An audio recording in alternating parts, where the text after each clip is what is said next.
Waa sapiraayizii ajaa'ibaa godhan maakii dhugaa rabbii jechuudha. Faamiliin ishee sapiraayizii ajaa'ibaa ishee godhan jechuudha. Akkuma argaa jirtanii wayyoo maakiin maashaallah bareeddeeyyuu. Dhugaa waaqayyo sirraa haa jaalatu akkanumatti bareeddu ko baay'ee bareeddee jirta waaqayyo. Wajji sinaa tolchuu, wajji sinaa bulchuu, wajji sinaa jiraachisu, umrii dheeraa waliin jiraadhaa hedduu takka nama gammachiisa dhugaa waaqayyo kana jechuudha. Hedduu takka nama gammachiisa. Waa sapiraayizii ajaa'ibaa kun dhadhaa fidanii fi akkasuma immoo marqaan jira. Wantoota baay'eedha kaa'annanis jira. Waan baay'ee as keessa jijjiira kaawwa wanti banamee hin agarsiifamne malee jechuudha. Waan baay'ee fidaniif jechuudha. Hedduu namatti tola laashin illee shittaa bareeda tokko uffatte dheeraa tokko maashaallah jennee jira jechuudha. Ishee waaqayyo akkanumatti sirraa haa jaalatu jennee yeroo lubbiyyee. Amma hedduu takka qaanufti yoo akka sapiraayizii ajaa'ibaa nama godhantee nama qaanessu dhugaa. Hedduu takka jechuudha. Bakka ishee nama gammachuu keessa lama kinkii of wallaalte jechuudha. Horaa bulaa maakushaa jedhamchaa. Maakushaa jedheen yoo akkuma jedhu jettee mucayyoon maashaallah. Amma ani warra maan biraan jedhu bira warruma duraan mucoo tanatti inaafaa beesu nama akkam ta'a. Warri surree ol baafanna gubbaan gadi baafanna itti suni itti abbaa jechanii seentarree kun ilaala. Maakushaan faataa janaa ajattee kun ilaala. Sapiraayizii ajaa'ibaa kana fa'a godhaa. Ibsi shaashuu wajjin fataa jecha wal arganii. Amma isin itti abbaa jechanii seenta warri mucayyoo kana yoo inni ibsaa mucayyoo kana fuudhee. Surree mataadhaan baafannaa. Ajetta suni kottaa ma baafadhaan nu agarsiisa. Dhugaan sun nama lama beeka ibsaa fi Ahmad mucaa sun Jarman tokko eenyu isaati. Inni faana nama guddaa. Ganaa bultii namaa keessa seenee baxabbaxa. Isa hana haa baxabbaxan. Sin haa baxabbaxanii kunoo isaan laafataa jetti laamciyye. Akkanumatti gammadee jiraadhu sin jennaa maakii bareedduu intala. Dhugaa intala hararge maashaallah dhugaa rabbi. Hedduu takka namatti tolti. Horaa bulaa deebanaas hin jenneerra. Innaa namoonni namni waan bultii namaa keessa deemee waan hin taane bukeessu kuni maal ta'a yoo afaan ofii ziippiitti godhatanii teechan. Amma maagushaan kunoo akkanatti fataa jetti dhirsa ishee wajjin jaarsa ishee wajjin. Isheen jetteerti.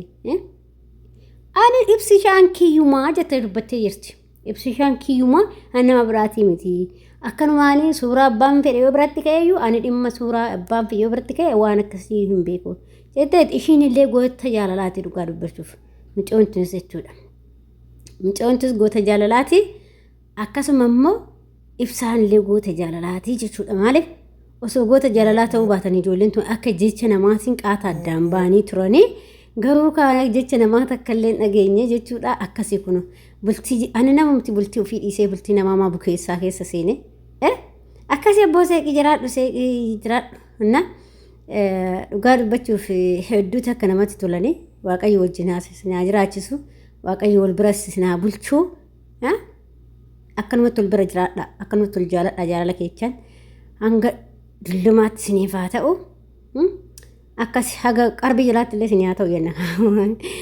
Innaa akkasii siniin jedha waan baay'ee namatti tolu waan baay'ee das nama jedhudha jechuudha. Ani kana warroonni amma kana yoo arge warroomti duraan akkas haasa'aa turtan sun jechuudha. Warri duraan haasa'aa turtanii woo wanta kana argitan akkam taatanii. Ani kana gaafii qofa kanatti ta'u jechuudha. Akkam taatu ka amma warroomti sun ammaati kan barbaachisu surree teechan qofa ol baafadhamtu agarsiisa. Surruma teechan asii ol baafannaa kan jettan ishii takkitti baafadhaan dafa nutti agarsiisa. Fuudhee jira fuudhee bakka. Ishii jaalannaanuu har'a biyya sanii ka'ee biyya kana dhufee miti mucaan kun soshii jaalachuu baate inni fuu jechuudha. Biyya kana biyyoota tokko keessaa jiraatan walitti hin dhufannu jaalachuu baatan jechuudha. Ishee mucaan waan jaalala dhugaa isaa qabuu fi waan jaalala dhugaa isaa qabuuf walii qabaniif dhufee jechuudha. Kanaaf jennaan immoo namoonni waan taane bultii namaa keetti seentanii hin bocorroqina. Keechan immoo oofadhaa isinillee jireenya keessa oofadhaa bultii namaa dhiisa. Namni bultii namaa keessa seenu gaarii miti. Ofiifis waan taane keessa bara jechuudha. Keessattuu ijoolleen bakka biyya ormaa jiru kun jechuudha. Keessattuu ijoollee biyya ormaa jiru kan araba jiru irratti ijoollee sana irratti wanti hin duulle jiru. Shamarrillee ani waan akkasii ijoollee kana lamaatti isaan gubeef hin beeku.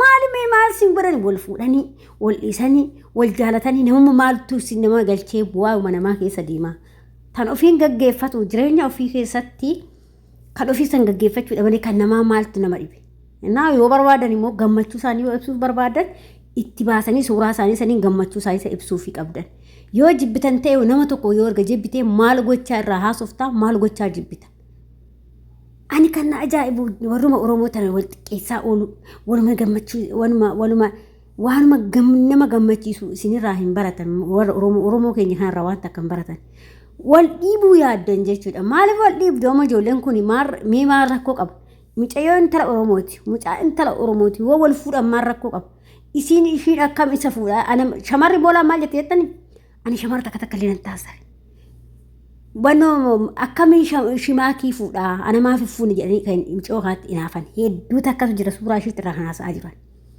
akkasuma immoo jechuudha dhiirrillee inni maa fuudhaa nuti fuunu kan jedhan mucayyoo kana suuraa isaatii fi muuraa mucayyoo tanaa garagaltee irratti taasaa jiran maali namni giddi jaaladhu jaalala hin taatu san namni giddi dhanna jaaladhu jedhani si jaalatu yoo ta'e maal gootati isteeraa deemu malee nama jaalan tokko immoo irraa maqaa dhooftee maaliif irraa haasaa ooltu cubbuudhaa bar dhugaa waaqa waan namaa dhiisa yoo gammadaniif kun akkuma keenyaatti gammadaa fi viidiyoo isaanii hojjedhaa fi koongiraajuleeshin jedhaani bakka kanaan boodatti siif atis akkasuma inaaffaa qabaachuu baannaan waanuma gaarii wayitti argattaa jechuudha. Kanaaf namatti inaafuun gaarii miti waan hin taane irra buutanii namatti suuraa nama walii gadhooftanii irratti waan hin taane gochuun gaarii miti jechuudha. Bultii namaa keessa jammar bultuma namaa kamii keessayyuu hin seenin. Abbichuu naa ta'e jennaa isaan lamaanuu wal fuudhu isin maalumatu warra surree mataan baafachuu sin erge maalumatu waa'ee namaa haasa'uu sin erge warri surree mataan baafanna jettan. Ani waan biraa miti ishuma surroo san baafadhaan agarsiisa viidiyoo irratti akka guyyaa san viidiyoo keessa hin jira viidiyoo keessa san haasofta sayit ammallee haasaa keessa darbee ibsaan kun fa'a ani nafxanyaa dhagaafa ibsaan makii fuudhe jedhe dhugaa waaqa mee jireenya keessa maal gochaa seeni jireenya namaa kee inaaffatu leh guggubee asii ol guggubee akka wanee godhe inaaffaa namaa onnoo keessa waan kana jechuudha maal yoo isaanuu beeku isaanumtu wal beeku maal wal fuudhanii wal dhisanii sijjammar kun goomee jira kabaqa amma maal godhare waanuma namaa keessa kan seeninaa jennu isa kanaaf jechuudha na akkasii makii fi ibsa waaqayyoo waliin isin haa jiraachisu umrii dheeraa waliin jiraadhaa sadi ta'a lama ta'a ciisaa sadi ta'a ka'aayii isiniin jedhe Oromoon hamtuu isin erginii gaarii isin darbinee waaqayyoon ija isinirraa haa qabu waliin horaa bulaa dhugaa rabbii horaa bulaa bakka namni tokko garumarraa nama eebbisaa gararraa isin eebbise dhugaa waaqa jechuudha bakka maaliif natti tolu ana baay'ee dasna jedhu doo yeroo hundumaa viidiyoo isaanillee dhaggeeffadhee baay'ee hedduutti akkanatti tola viidiyoo isaanillee dhaggeeffadhe mucayyoon tun ammaa watti kanaan ishii beekwaan yeroo ishiin laayivii feesbuuk irratti seentuun ishii beeka jechuudha nama bakka akkanatti laayivii isaan dhaggeeffachaa ture yeroo san jechuudha na akkasi horaa bulaa hundumaafuu sin inaaf turaa